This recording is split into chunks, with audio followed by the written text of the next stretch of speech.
Hello. So my name is Abhinav Singh, and today we will be starting our sixth lecture of coordinate geometry, straight lines. And this is going to be a very important lecture because in this lecture we are going to cover very important topics. So we will be covering the concept of angle bisectors.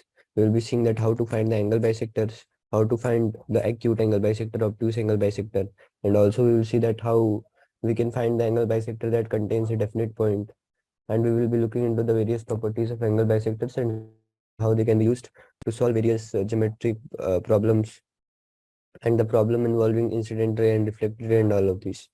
Second, we will be dealing with a very important concept of a concept of the family of lines. And third, we will be dealing with the pair of straight lines. And this is also, these two topics are also very important, and they are used in various advanced problems, and they come frequently in JEE Advanced. These topics are high weightage topics when seen with respect to the competitive examinations. So first we will see that what are angular bisectors. Actually, suppose this is the first line L1 and its usual equation is y equal to mx plus c, or say ax a1x plus b1y equal to a1x plus b1y plus c1 equal to 0. And the second line is c2, and the second line is L2, and let its equation be a2x plus b2y plus c2 equals to 0. Now what we know about angle bisector, that this angle and this angle is bisected by the angle bisector. So suppose this angle is bisected, this angle is bisected by the first angle bisector, and this angle is bisected by the second angle bisector. So let us say that this total angle is 2 theta. तो ये वाला angle कितना होगा, ये वाला angle theta होगा. अब ये वाला एंगल टोटल 2 थीटा है, जैसे ये टोटल कितना हो गया 2 थीटा, तो ये वाला कितना, ये पूरा है पाई, यहाँ से लेके यहाँ तक पाई है, ये 2 थीटा है, तो वैसे ही ये होगा पाई माइनस 2 थीटा. अब पाई माइनस 2 थीटा का half pi by 2 minus theta, तो ये वाला एंगल होगा पाई बाई 2 माइनस थीटा, ये वाला एंगल होगा थीटा. अब इन दोनों को ऐड करेंगे तो आएगा theta plus pi by 2 minus theta, which implies कि ये दोनों जो एंगल बाइसेक्टर्स हैं वो एक दूसरे के परपेंडिकुलर होंगे. यानी कि जो सेकंड, जो मैंने यहाँ पे सेकंड लिखा है और जो यहाँ पे फर्स्ट लिखा है, ये दोनों एक दूसरे के पैरेलल होंगे, अरे दोनों एक दूसरे के परपेंडिकुलर होंगे, यानी कि 90 डिग्री से होंगे. अच्छा, अब हम लोग को इन्हीं दोनों का इक्वेशन फाइंड करना है. जब हम लोग को L1 और L2 का इक्वेशन ऐसे दिया हो कि a1x plus b1y plus c1 equal to 0 और a2x plus b2y plus c2 equal to 0, तो अब हम लोग को फर्स्ट और सेकंड का इक्वेशन फाइंड करना है. तो फर्स्ट और सेकंड का इक्वेशन फाइंड करने के लिए पहले हम लोग सोचेंगे कि what are the geometric properties that involve angle bisectors. तो इसके लिए हम लोग एक बहुत आसान सा चीज देखते हैं कि दोनों में से किसी भी एंगल बाइसेक्टर पे कोई भी एक पॉइंट ले लेते हैं हम लोग.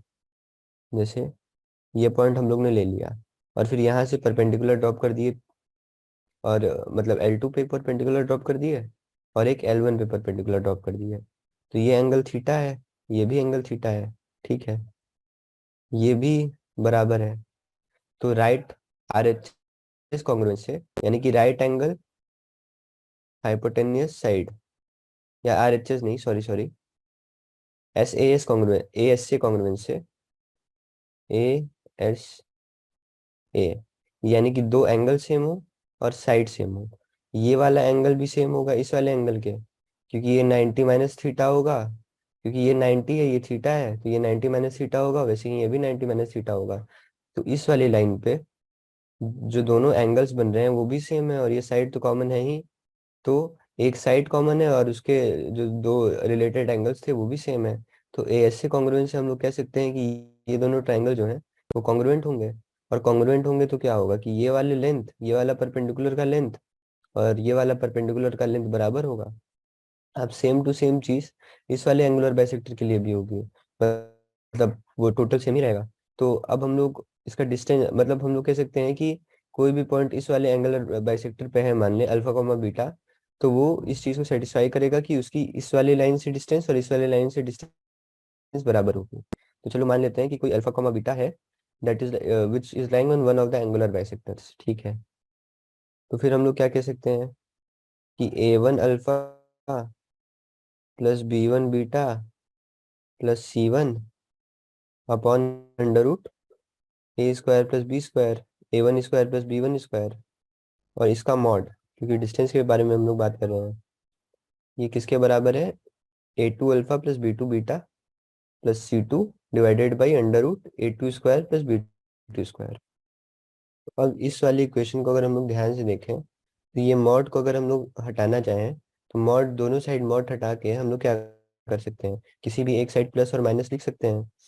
मतलब मैं कहना ये चाह रहा हूँ कि हम लोग करें ये कि इस मॉड को इरेज कर दें। जैसे हो क्या सकता है कि ये पॉजिटिव हो और ये भी पॉजिटिव हो। मतलब दोनों आरएचएस और एलएचएस का जो है इक्वेशन दोनों पॉजिटिव हो तब तो मॉड का जरूरत पड़ेगा नहीं। और या फिर हो सकता है एक जन पॉजिटिव हो दूसरे जन निगेटिव हो, तब यहाँ पे एक निगेटिव का जरूरत पड़ेगा। यानी कि ये जो मॉड वाला इक्वेशन है ये अपने अंदर दो इक्वेशन को बैठाया हुआ है, एक प्लस वाला एक माइनस वाला।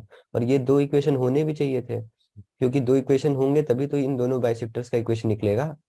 यानी कि ये जो इक्वेशन है अपना, इसमें अल्फा को एक्स से रिप्लेस कर देंगे, क्योंकि हम लोग देखा जाए तो एक तरीके से लोकस ये भी निकाल लेते हैं। अब अल्फा को एक्स से रिप्लेस कर देंगे, बीटा को वाई से रिप्लेस कर देंगे, तो ये एक स्ट्रेट लाइन का इक्वेशन बनेगा।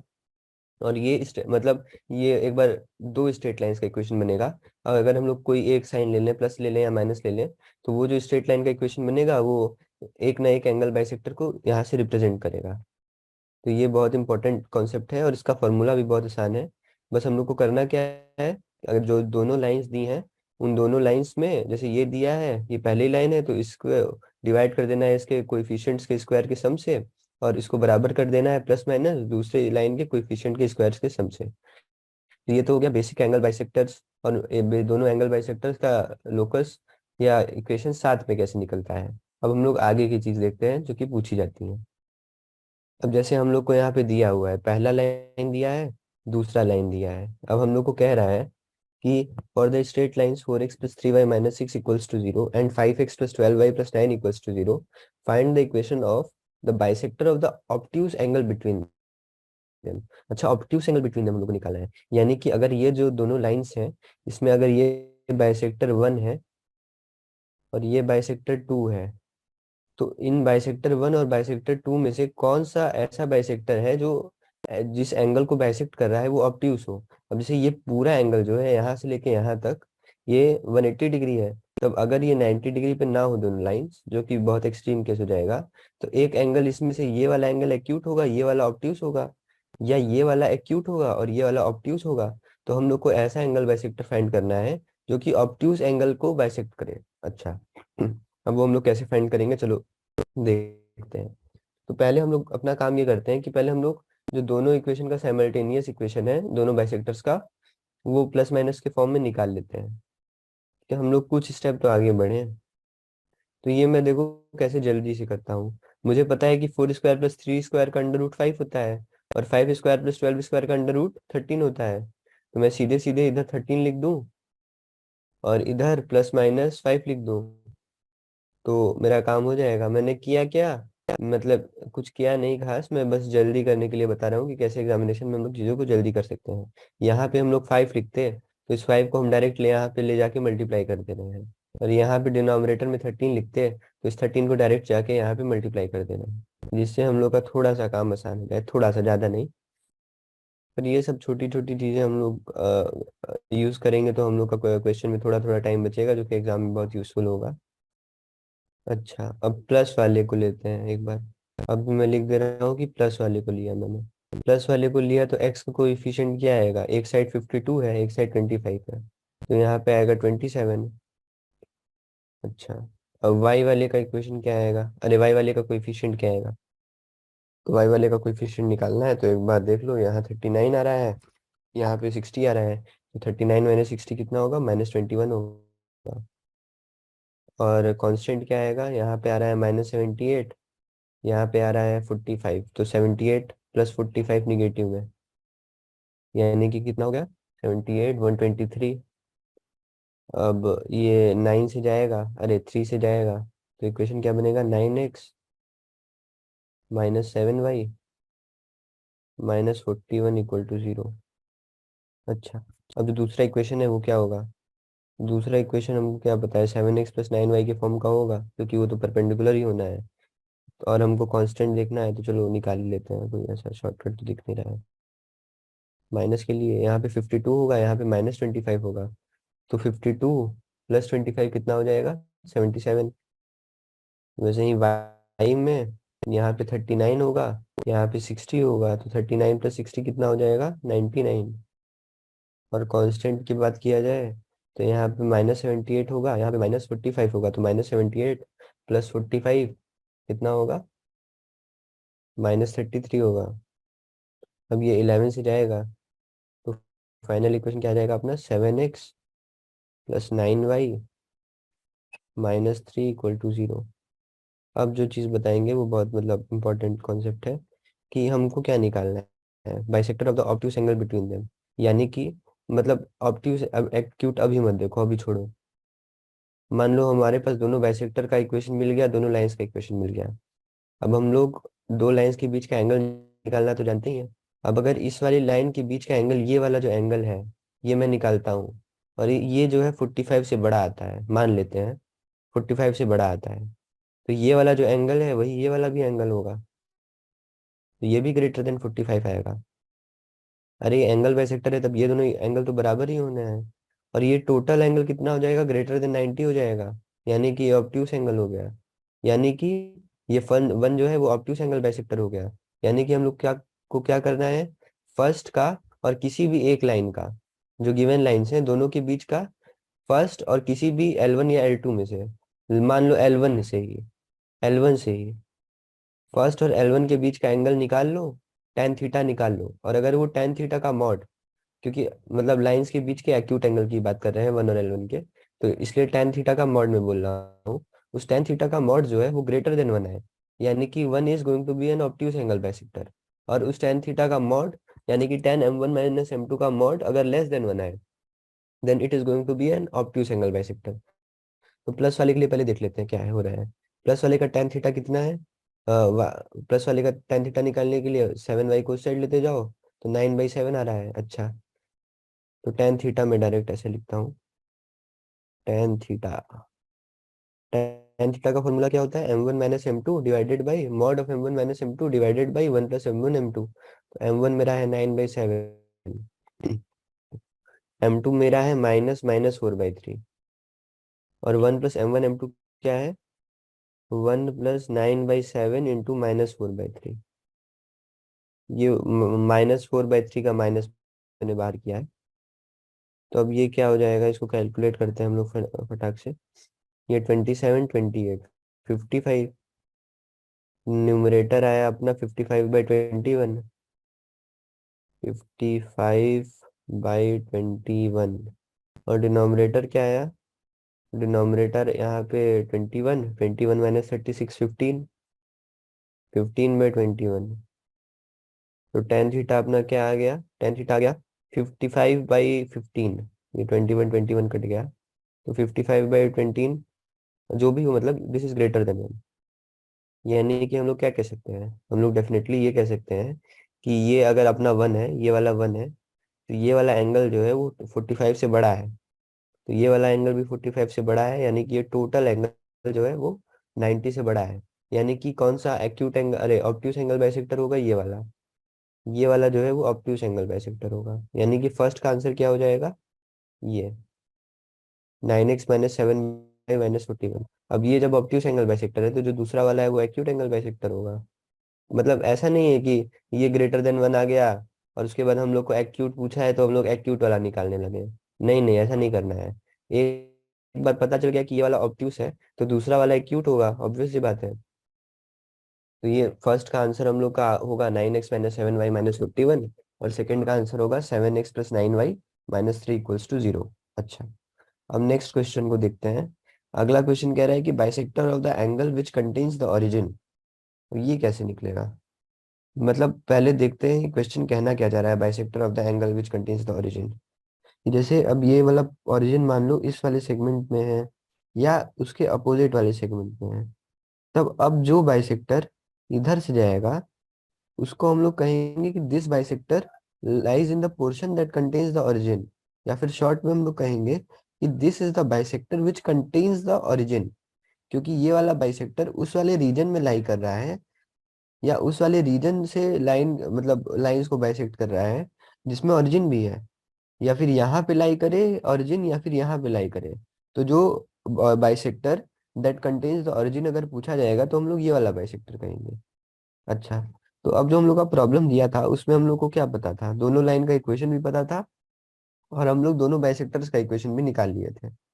अच्छा, तो अब पहले हम लोग खोजते हैं कि the where the origin is lying with respect to the lines. अच्छा, तो चलो, ये वाला इक्वेशन है, ये वाला इक्वेशन है। अब इसमें हम लोग को खोजना है कि ओरिजिन कहाँ पे लाई कर रहा है। तो ओरिजिन अबव लाई कर रहा है या बिलो लाई कर रहा है, हम लोग ऐसे ही देखते हैं। और उसमें हम लोग क्या करते हैं, वाई के कोएफिशिएंट को पॉजिटिव बनाते हैं और उसके बाद साइन चेक करते हैं इक्वेशन का। तो दोनों में पहले से वाई का कोएफिशिएंट पॉजिटिव है।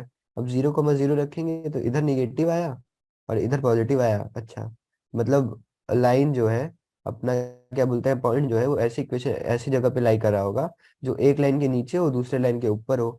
यानी कि इस वाले सेगमेंट में लाई कर रहा होगा या इस वाले सेगमेंट में लाई कर रहा होगा। अब मैं ऐसा क्यों कह रहा हूँ इस वाले सेगमेंट या इस वाले सेगमेंट, क्योंकि इस वाले सेगमेंट को, इस वाले एरिया को ध्यान से देखें तो ये एक लाइन से तो नीचे है, दूसरे लाइन से ऊपर है। यानी कि एक लाइन में यहाँ इस वाले सेगमेंट का कोई भी पॉइंट रखोगे तो एक लाइन नेगेटिव देगा, दूसरा लाइन पॉजिटिव देगा। और सेम इधर भी। तो हम लोग का रिक्वायर्ड बाइसेक्टर होगा वो कहाँ से पास कर रहा होगा, वो यहाँ से पास कर रहा होगा। अच्छा, तो अब हम लोग को अपना क्वेश्चन सॉल्व करना है, तो हम लोग कैसे करेंगे?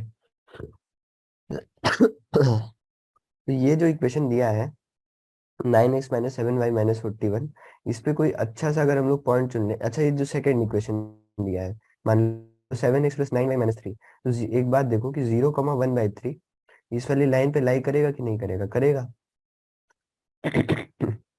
अब 0,1/3 का पोजीशन हम लोग चलो देखते हैं इन दोनों लाइंस के रिस्पेक्ट में।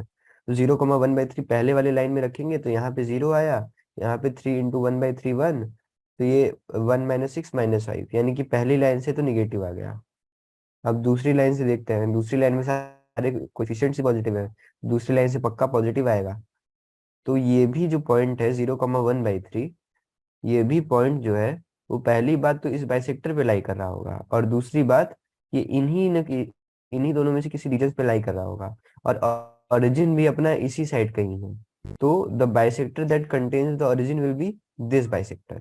सो our answer is going to be 7x - 9y - 3। अब ये ऐसा नहीं है कि मैंने पहले से क्वेश्चन देखा हुआ था या तो फिर मैंने एक ऐसी वैल्यू ली, ऐसा कुछ नहीं है। मैंने बस ये देखा कि कोई इजी सा पॉइंट निकालो इन दोनों लाइंस में, को सेटिस्फाई करने वाला कोई इजी सा पॉइंट देखो और फिर देखो कि वो पॉइंट उन दोनों लाइंस के रिस्पेक्ट में L1 और L2 के रिस्पेक्ट में कहाँ लाई कर रहा है।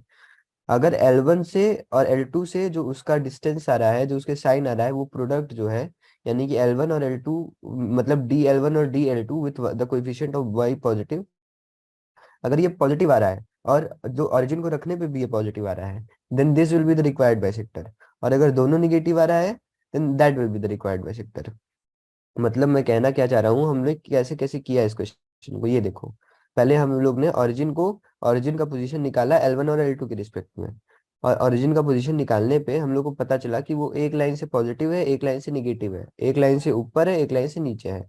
तो हम लोग ने कहा कि वो इस साइड लाई कर रहा होगा। हम लोग ने क्या कहा कि वो इस साइड लाई कर रहा होगा या इस साइड लाई कर रहा होगा। अच्छा, ये हम लोग को पता चल गया। उसके बाद हम लोग इस वाले बाइसेक्टर को चेक किए कि कहीं वो वाला बाइसेक्टर ही तो, कहीं ये वाला बाइसेक्टर ही तो वो वाला बाइसेक्टर नहीं है कि जो ओरिजिन को कंटेन करे। तो इसको चेक करने के लिए हम लोग क्या किए, हम लोग 0,1/3 को, 0,1/3 एक पॉइंट है इस लाइन पे, उस पॉइंट को हम लोग ने चेक किया कि वो किस साइड लाई कर रहा है इन दोनों लाइंस के रिस्पेक्ट में। तो हम लोग ने देखा कि ये भी एक लाइन से पॉजिटिव है, एक लाइन से निगेटिव है। यानी कि ये वाला बाइसेक्टर भी इसी वाले रीजन में लाई कर रहा होगा और ओरिजिन भी इसी वाले रीजन में लाई कर रहा है। यानी कि यही वाला जो बाइसेक्टर है वही वो वाला बाइसेक्टर है जो कि ओरिजिन को कंटेन करे। ठीक है, अब चलो दूसरा प्रॉब्लम करते हैं। अब दूसरा प्रॉब्लम ये है कि the bisector of the angle which contains 1,2। अब सेम टू सेम हम लोग ऐसे ही एग्जीक्यूट करेंगे इस वाले सवाल को भी। 1,2 को इसमें रखो तो 4 × 1 + 3 × 2 - 6, ये पॉजिटिव आया। और यहाँ पे तो निगेटिव आने का कोई सवाल ही नहीं है, सारा टर्म ही पॉजिटिव है। यानी कि अब जो है 1,2 दोनों लाइन से पॉजिटिव साइड पे है, यानी कि इस वाले रीजन में है। यानी कि अब जो बाइसेक्टर हम लोग को चाहिए वो ये वाला चाहिए। अच्छा, तो हम लोग वो ओरिजिन वाला रिजल्ट यूज नहीं कर रहे हैं। ठीक है, ऐसा नहीं है कि था फोर्थ को निकालने के लिए थर्ड यूज कर रहे हैं, ऐसा नहीं है। उसको थर्ड को फोर्थ को पूरा फिर से कर रहे हैं। पहले हम लोग क्या देखे, कि 1,2 इस वाली साइड पे है, यानी कि ये वाला बाइसेक्टर चाहिए। अच्छा, अब दोनों में से कोई भी एक बाइसेक्टर चुन लो। कैसा बाइसेक्टर चुनना है? ऐसा बाइसेक्टर चुनो जिससे कि अपना पॉइंट निकालना आसान हो। तो हमको यहाँ से दिख रहा था कि सेकंड वाले में 0,1/3 बहुत आसान सा पॉइंट है, तो हम यही वाला ले लिया। अच्छा, अब 0,1/3 लिए, तो यहाँ पे निगेटिव आ गया और यहाँ पे पॉजिटिव आ गया, यानी कि ये वाला बाइसेक्टर जो है वो वो इस साइड लाई करेगा। एक लाइन से नीचे होगा, दूसरे लाइन से ऊपर होगा, यानी कि जो अपना ये वाला बाइसेक्टर है ये 1,2 को कंटेन नहीं करेगा। तो 1,2 को कौन सा बाइसेक्टर कंटेन करेगा? दूसरा वाला, ऑब्वियस सी बात है। ये वाला जो बाइसेक्टर है 9x - 7y - 41 = 0, this will be the bisector which contains the point 1,2। तो पहले तो क्लियर हो गया होगा अभी तक कि हम लोग किस प्रोसीजर से क्वेश्चन को कर रहे हैं। तो ये वाला क्वेश्चन बहुत इंपॉर्टेंट था, इसको ध्यान से देखना है। अब ये तो हम लोग ने पूरा मेथड से निकाला था ना, वी वर्कड आउट टोटली, मतलब पूरा बाइसेक्टर का इक्वेशन निकाले और उसके बाद प्लस साइन वाले या माइनस साइन वाले किसी एक बाइसेक्टर पे कोई एक पॉइंट निकाले, उसके बाद साइड्स कंपेयर किए। पहले ओरिजिन को दोनों लाइंस में डाल के देखे, उसके बाद एक पॉइंट ऐसा चूज किए दिमाग लगा के, और उस दोनों पॉइंट्स को, उस पॉइंट को चूज करने के बाद वो देखे कि वो वाला पॉइंट उन लाइन के कहाँ पे लाई कर रहा है, ओरिजिन भी वैसा है कि नहीं। तो ये तो बात हुई उस वाले केस की। पर हम लोग के पास एक शॉर्ट ट्रिक भी है। इसका बहुत प्रूफ के बारे में हम लोग को सोचना नहीं है, क्योंकि इसका प्रूफ जो है कुछ अलग नहीं है, बस चार केस बना के आराम से, जैसे हम लोग ने वो एंगल जो रिफ्लेक्शन वाला प्रूफ किया था उसी तरीके से आराम से किया जा सकता है। और इसका आराम से यूज हम लोग को अभी दिख जाएगा, या इसका एप्लीकेशन बहुत ज़्यादा है, तो एप्लीकेशन पे ज़्यादा फोकस करना है। प्रूफ में ऐसा सच कुछ नया चीज़ नहीं लग रहा है। तो अब ये क्या कह रहा है ये देख लेते हैं कि if the equation of the lines are written with constant terms positive, then the equation of the bisectors of the angle containing the origin is obtained by taking positive sign।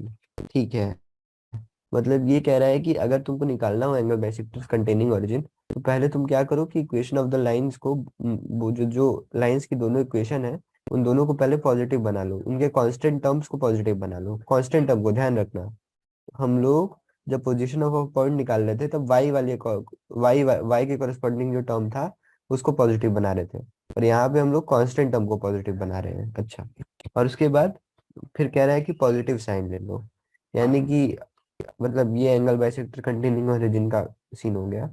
अभी हम लोग आगे भी देखेंगे कि पिछले वाले क्वेश्चन को करने के लिए इस वाली चीज का यूज करते तो ये वैलिड होता कि नहीं होता। इसमें बेसिकली दो चीजों का ध्यान रखना है। पहले कांस्टेंट टर्म्स को दोनों लाइंस के पॉजिटिव बना लो, फिर पॉजिटिव वाला साइन ले लो। आराम से शॉर्ट ट्रिक लगा लेंगे, क्वेश्चन कर लेंगे, आगे बढ़ेंगे। अब दूसरी बात आती है कि equation of obtuse and acute angle bisector. तो मैंने यहाँ पे पहले क्वेश्चन कराया और उसके बाद यहाँ पे इसलिए थ्योरी बता रहा हूँ कि ये चीज सबके हम लोग को क्लियर हो जाए कि ये कोई बहुत बड़ी चीज नहीं है। क्योंकि एग्जाम में जब ये चीज आ जाती है तो हम लोग को अगर ये वाला शॉर्ट ट्रिक नहीं याद रहता है तो हम लोग को लगता है कि अब तो क्वेश्चन नहीं होगा। तो मैं ये बस मैंने पहले क्वेश्चन इसलिए कराया कि हम लोग अगर कुछ याद ना भी रखे या मिनिमम चीजें याद रखे तब भी हम लोग का काम आसानी से हो जाएगा। बस थोड़ा 1-2 मिनट ज्यादा लगेगा। पर अगर हम लोग वहां पे ये सोचने लगे कि हम लोग को ये याद नहीं है, ये नहीं हो पाएगा, then that will create a problem. अगर याद हो तो वेल एंड गुड, पर अगर नहीं भी याद है तभी कोई बहुत चिंता करने वाली बात नहीं है, हम लोग का काम आसानी से हो जाएगा। अगर हम लोग ये क्लियर रखें कि हम लोग से पूछ क्या रहा है, निकालना क्या है। तो पहले how to find the equation of obtuse and acute angle bisector. तो पहला तो वही वाला मैंने मेथड लिखा है जिसका यूज हम लोग ने किया था, tan थीटा निकाल के। यानी कि एक बाइसेक्टर का इक्वेशन निकाल लो और फिर उस बाइसेक्टर का किसी भी एक लाइन से एंगल निकाल लो, tan थीटा निकाल लो। अगर tan थीटा 1 से बड़ा आ रहा है तो ये वाला ऑब्ट्यूस एंगल बाइसेक्टर होगा, अगर tan थीटा 1 से छोटा आ रहा है तो ये वाला एक्यूट एंगल बाइसेक्टर होगा। अब दूसरा क्या है, दूसरा वाला ट्रिक जो है वो ये है कि see whether the constant term C1 and C2 in the two equations are positive और not. If not, then multiply both sides of the given equation by -1 to make the constant terms positive. तो जैसे इस वाले में भी, origin वाले में भी हम लोग ने क्या किया था, पहले कांस्टेंट टर्म्स को पॉजिटिव कर लिया था। यहाँ पे भी पहले कांस्टेंट टर्म्स को पॉजिटिव कर लेते हैं और उसके बाद क्या चेक करना है, A1 A2 plus B1 B2 check करना है। अगर A1 A2 plus B1 B2 positive है तो पॉजिटिव वाला साइन यानी कि क्या, जो बाइसेक्टर की का इक्वेशन लिखने के लिए प्लस माइनस लिख रहे थे ना वहां पे, तो जो पॉजिटिव वाला साइन है वो ऑब्ट्यूस एंगल बाइसेक्टर देगा, और जो निगेटिव वाला साइन है वो एक्यूट एंगल बाइसेक्टर देगा। ठीक है। और A1 A2 plus B1 B2 अगर निगेटिव है तो जो ऑब्ट्यूस वाला है वो निगेटिव वाले से आएगा, और जो एक्यूट वाला है वो पॉजिटिव वाले से आएगा। हम लोग को ध्यान एक मतलब एक ऐसे ही मैं बता रहा हूँ ट्रिक, इस फॉर्मूले को, इस ट्रिक को याद करने के लिए, कि एक नेमोनिक टाइप का, कि एक्यूट को अपने दिमाग में एक निगेटिव इमेज से एसोसिएट करो, और ऑब्ट्यूस को अपने दिमाग में एक पॉजिटिव इमेज से एसोसिएट करो। ऑब्ट्यूस ऑब्वियस सी बात है बड़ा होता है, और जो बड़ा होता है वो पॉजिटिव होता है। तो ऑब्ट्यूस को कैसे एसोसिएट करना है, पॉजिटिव इमेज से, एक्यूट को निगेटिव इमेज से। तो ऑब्ट्यूस पॉजिटिव है, और अगर A1 A2 plus B1 B2 positive आता है, तो क्योंकि ऑब्ट्यूस पॉजिटिव है, so we will be taking a positive sign, और क्योंकि एक्यूट निगेटिव है, so we will be taking a negative sign.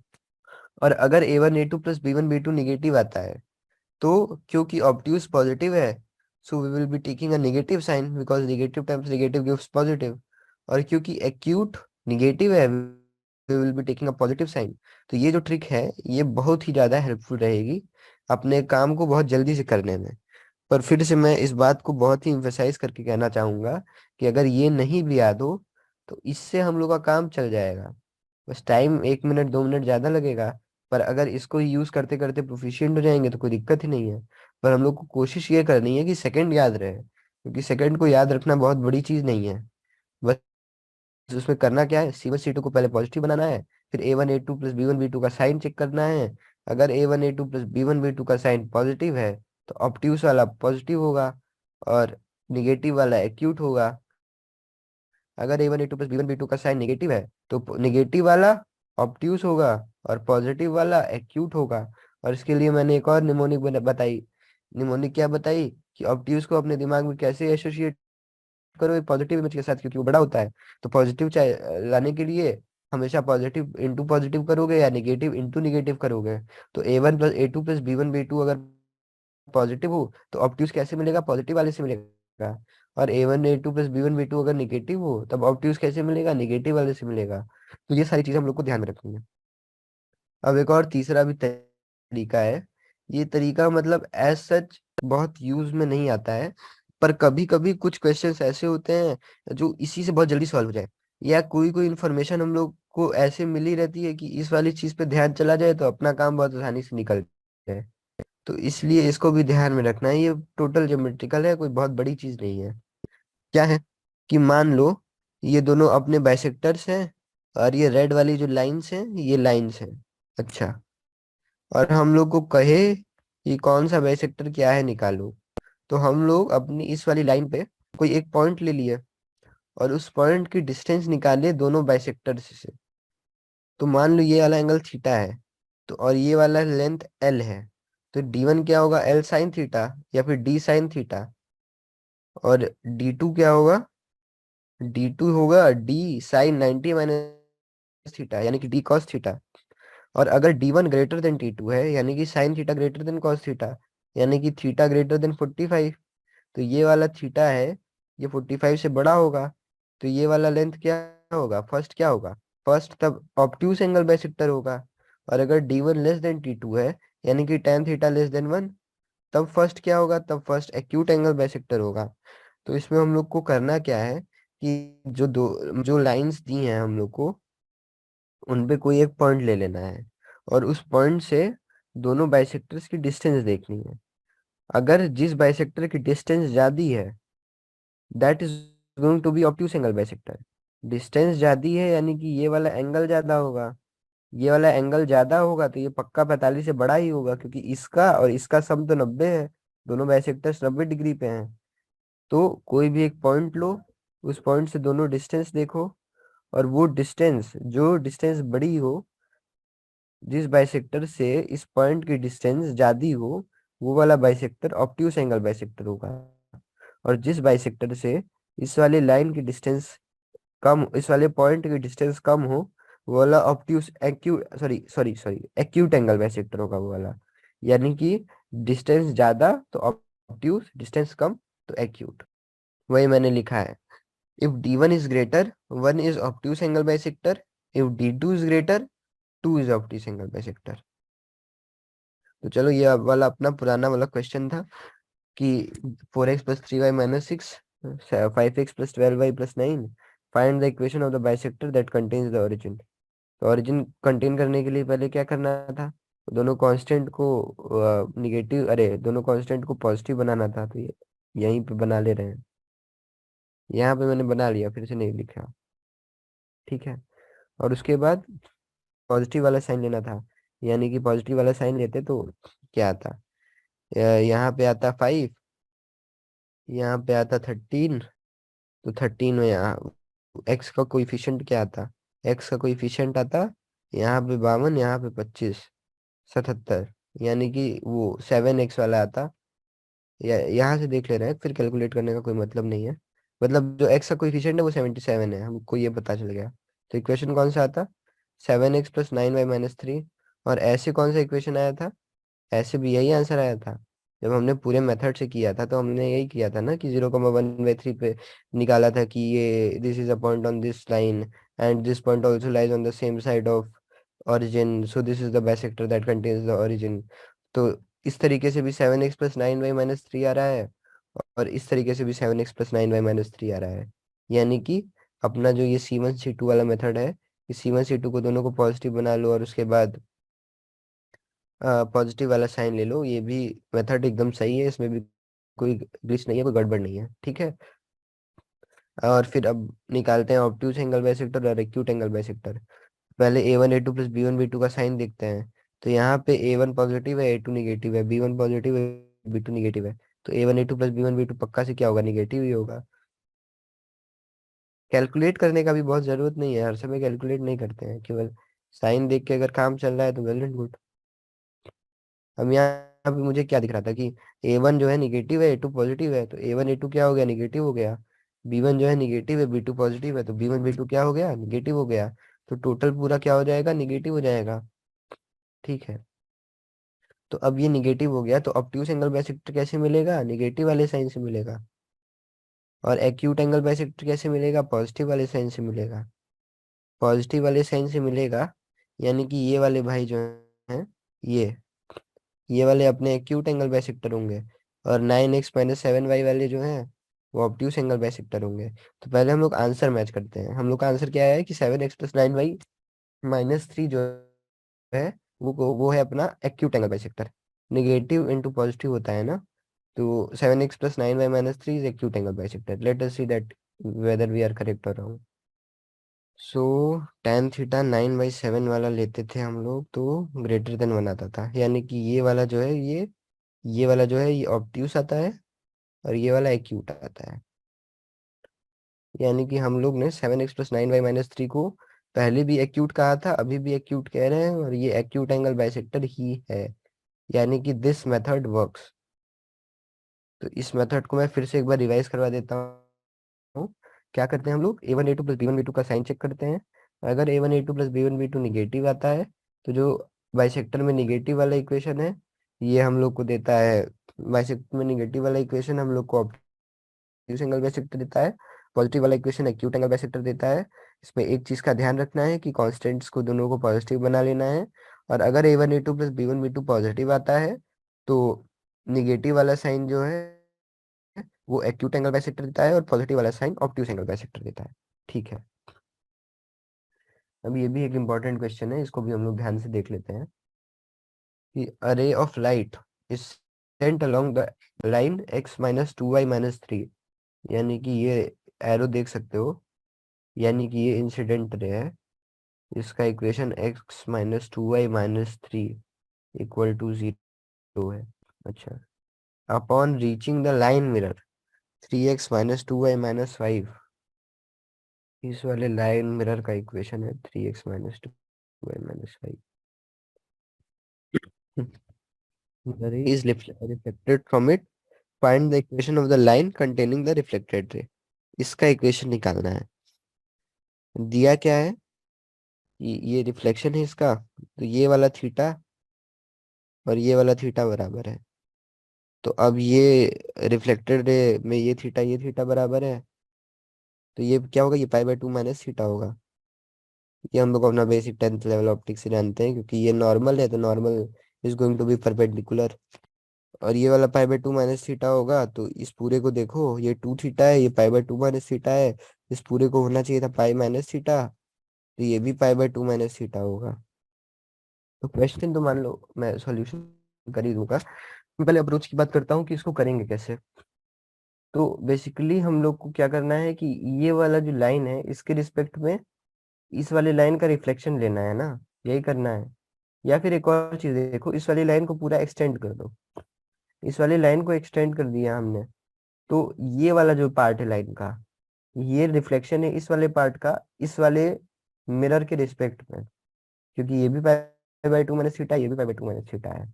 अब लाइन रिफ्लेक्शन है मतलब क्या, कि लाइन पे कोई भी पॉइंट लो, इस वाली लाइन पे कोई भी पॉइंट लो, उसका रिफ्लेक्शन निकालो इस पे, तो जो लोकस मिलेगा उस रिफ्लेक्शन का, it is going to be a straight line and this is the straight line that it will be. अच्छा, यानी कि हम लोग को करना क्या है, हम लोग को ये पता है कि इस पे जितने भी पॉइंट्स है सबका इस साइड रिफ्लेक्शन लेंगे तो एक स्ट्रेट लाइन बनेगी, ऑब्वियस सी बात है। और उसी स्ट्रेट लाइन का इक्वेशन चाहिए। तो हम लोग को एक और चीज पता है, ये वाला पॉइंट तो हम लोग को आराम से पता है। कैसे पता है, ये वाला लाइन का मिरर का इक्वेशन पता है, इंसिडेंट रे का इक्वेशन पता है, दोनों जहाँ इंटरसेक्ट करेंगे वहां से ये वाला पॉइंट पता है। तो एक और कोई पॉइंट हम लोग ले लें इस वाली लाइन पे और उसका इसके रिस्पेक्ट में रिफ्लेक्शन निकाल लें, और उसके बाद इन दोनों पॉइंट्स से जो लाइन बन रही है उसका इक्वेशन निकाल लें, देन वी आर डन। तब तो अपना काम हो जाएगा। अच्छा, तो अब कोई भी रैंडम पॉइंट कौन सा लें इस वाले लाइन पे, x-2y-3। तो ये देखो टोटल गेस वर्क है, इसमें कोई बहुत ज्यादा ऐसे तो दिमाग नहीं लगेगा। पहले इन दोनों लाइंस को सॉल्व करके हम लोग देख लेते हैं कि कौन सा पॉइंट सेटिस्फाई कर रहा है। तो इन दोनों लाइंस को सब्ट्रैक्ट करोगे तो आएगा 2x-2 इक्वल टू 0, यानी कि x equal to 1, y equal to -2। ये वाला जो गोल वाला पॉइंट है, जो लाइन मिरर और इंसिडेंट रे का रिफ्लेक्शन है, अरे इंटरसेक्शन है, ये 1, -2 होगा।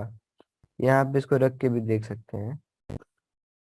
नहीं नहीं, 1, -2 नहीं होगा, 1, -1 होगा, सॉरी सॉरी। हाँ, 1, -1 होगा। अच्छा, तो अब चलो कोई भी एक रैंडम पॉइंट ले लिया मैंने इस लाइन पे, 3, 0। 3, 0 आसान है इसलिए 3, 0 ले लिया। अब हम लोग रिफ्लेक्शन वाला फॉर्मूला अपना ध्यान में रखे हैं। रिफ्लेक्शन वाला फॉर्मूला क्या कहता है कि अगर किसी भी पॉइंट का 3, 0 का मान लो रिफ्लेक्शन जो है वो x, y है, तो रिफ्लेक्शन लिखने के लिए x-3 divided by coefficient of the line, कोई x coefficient of the line which is acting as a mirror, या जिसके अबाउट रिफ्लेक्शन ले रहे हैं। तो x-3/3 बराबर y-0 बाई -2 बराबर 3, 0 को पहले -2 टाइम्स 3, 0 को इस वाली लाइन में रख दो। 3, 0 को इस वाली लाइन में रखेंगे तो क्या आएगा, 3 × 3 -0 -5, 9 - 5 4 डिवाइडेड बाई 5, अरे डिवाइडेड बाई √3² + 2² विच इज √13।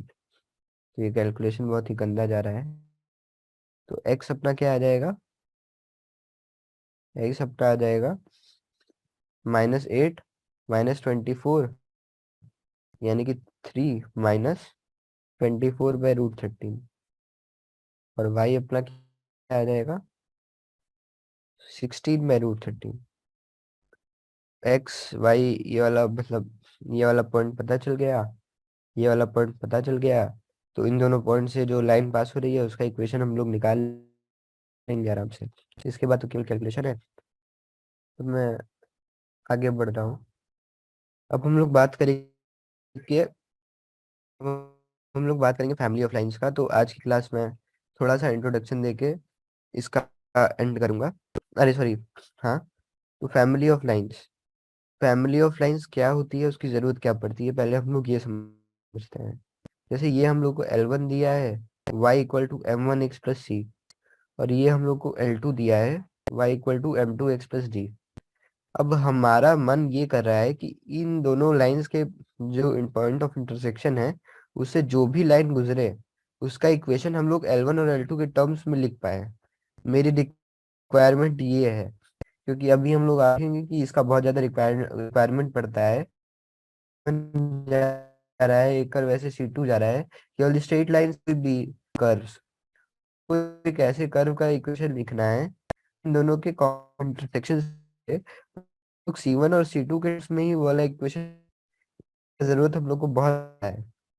जो फैमिली ऑफ लाइंस है वो उसी में help, any general line that passes through the point of intersection of L1 and L2। अब सवाल ये आता है कि हम लोग ये कैसे मान ले कि L1 plus lambda L2 gives the equation of any line that passes through the point of intersection of L1 and L2। So तो to prove it let us suppose कि ये वाला अपना कोई भी एक लाइन है y equal to mx plus c, mx plus some constant e मान लो, सी डी मान चुके हैं इसलिए e। अब इस लाइन के बारे में हम लोग को क्या पता है? पहला चीज इसका स्लोप m है, दूसरा चीज ये इस वाले पॉइंट a कॉमा b से पास कर रहा है। अच्छा, तो अगर हम लोग कहें कि मान लो कि ये वाला इक्वेशन जो है y equal to mx plus c, this is equal to L1 plus some lambda not L2, या लैम्डा नॉट कोई लैम्डा नॉट है that is specific for this line. तो अगर ये वाली लाइन a कॉमा b से पास कर रही है तो a कॉमा b इस वाले इक्वेशन में फीड करने पे जीरो आना चाहिए। तो a कॉमा b फीड करो, L1 में फीड करेंगे तो ये जीरो आ गया, L2 में फीड करेंगे तो ये जीरो आ गया। तो zero plus lambda into zero that is going to be zero. मतलब पहला चीज तो हो गया कि L1 plus lambda not L2 ये a कॉमा b से तो पास कर रहा है। अच्छा, अब बात होती है m की, कि इसका स्लोप m हो सकता है कि नहीं हो सकता है। तो इस लाइन का क्या स्लोप होगा? L1 से स्लोप आया m1 प्लस L2 से स्लोप आया लैम्डा नॉट m2। अब हम लोग कह रहे हैं कि ये m के बराबर है, तो लैम्डा नॉट क्या आ गया? लैम्डा नॉट आ गया अपना m minus m1 by m2। तो मतलब कोई भी m हो, कैसा भी m हो, जैसा भी m हो, हम लोग को कोई ना कोई एक ऐसा लैम्डा मिल सकता है जो ये सेटिस्फाई करे कि L1 plus lambda not L2 का जो स्लोप है वो m के बराबर हो। यहाँ से हम लोग आसानी से देख सकते हैं। फिर से मैं इस चीज को रिपीट करता हूँ कि कोई भी m हो, हम लोग L1 plus lambda not L2 वाली लाइन का जो स्लोप है वो उस m के बराबर बना सकते हैं by using an appropriate lambda. So we can say that this line L1 plus lambda naught L2 passes through a comma b and has the slope m. So this line is same as this line, यानी कि ये जो red वाली line है इसको L1 plus lambda not L2 के form में express कर सकते हैं। अरे सेम ही लाइन ना होगी L1 plus lambda not L2 और ये वाली, कि स्लोप भी सेम है और एक कॉमन पॉइंट भी है। तो स्लोप से मैं तो पैरेलल होगी, या ये पैरेलल होगी या कोइंसिडेंट होगी। अब एक पॉइंट से मैं यानी कोइंसिडेंट है, ठीक है। तो हम लोग को यहाँ से क्या पता चला? हम लोग को यहाँ से पता चला कि L1 plus lambda L2 gives the equation of any line that passes through the point of intersection of L1 and L2। तो यही वो मैंने नोट लिखा है, that is same as that previous जो मैंने एक्सप्लेन किया उसी से सेम है। तो ये चाहे तो देख सकते हैं बाद में। तो अभी जो मैं कह रहा था कि इसका बहुत यूज आता है, अभी देखते हैं कैसा यूज आता है। तो यहाँ पे हम लोग को क्वेश्चन है कि find the equation of the line through the point of intersection of this, इसको कहा मैंने L1, एंड दिस, इसको कहा मैंने L2, and perpendicular to the line this. अच्छा, ठीक है। तो अब हमको क्या पता है कि ये वाली जो लाइन है L मान लेते हैं, वो इसके परपेंडिकुलर है इस वाली लाइन के, यानी कि उसका स्लोप क्या होगा? इसके स्लोप के -1 बाई टाइम्स होगा। इसका स्लोप क्या है? 2/3 है। तो उसका स्लोप क्या होगा जो रिक्वायर्ड लाइन है उसका? -3/2। और दूसरा चीज पता है कि ये वाली जो लाइन अपनी अननोन लाइन है, it passes through the point of intersection of L1 and L2, so it can be represented as L1 plus lambda L2। तो L जो है L, ये इक्विवेलेंट है इसके, 3x minus 4y plus 1 plus lambda times 5x plus y minus 1। और अब इस line का स्लोप क्या होगा?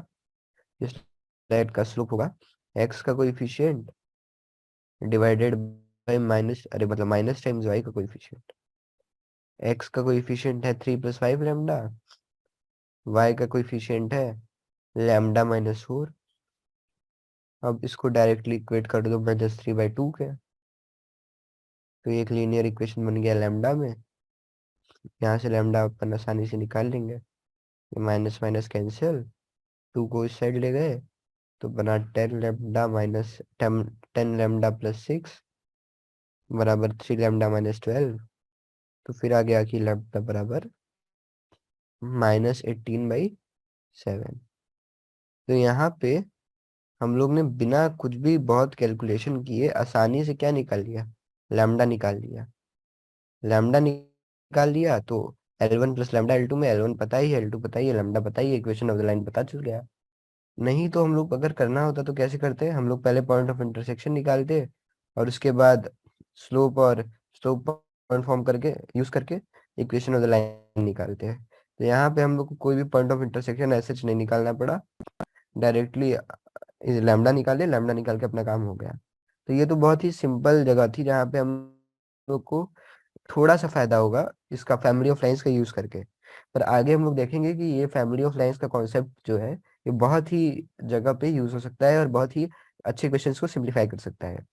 और ये केवल फैमिली ऑफ लाइंस नहीं होता है, आगे हम लोग देखेंगे फैमिली ऑफ सर्कल भी होती है, फैमिली ऑफ पैराबोलास भी होती है, और सबका मोर और लेस सेम ही यूज होता है कि दो पैराबोला दी है और तीसरी पैराबोला निकालनी है जो उन दोनों पैराबोला के कॉमन पॉइंट ऑफ इंटरसेक्शन से पास हो रही है और वो कोई एक गिवन कंडीशन सेटिस्फाई कर रही है, तो उसको P1, यहाँ पे P मतलब parabola, P1 plus lambda P2 के फॉर्म में लिख दो और उसके बाद लैम्डा को ऐसा एडजस्ट करो कि वो जो गिवन P है वो उस कॉमन इक्वेशन को, अरे उस कॉन्स्टेंट कंडीशन को सेटिस्फाई कर दे, तो अपना काम हो जाए।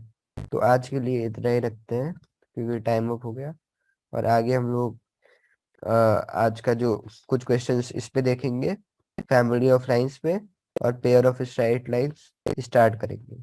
ठीक है, थैंक यू।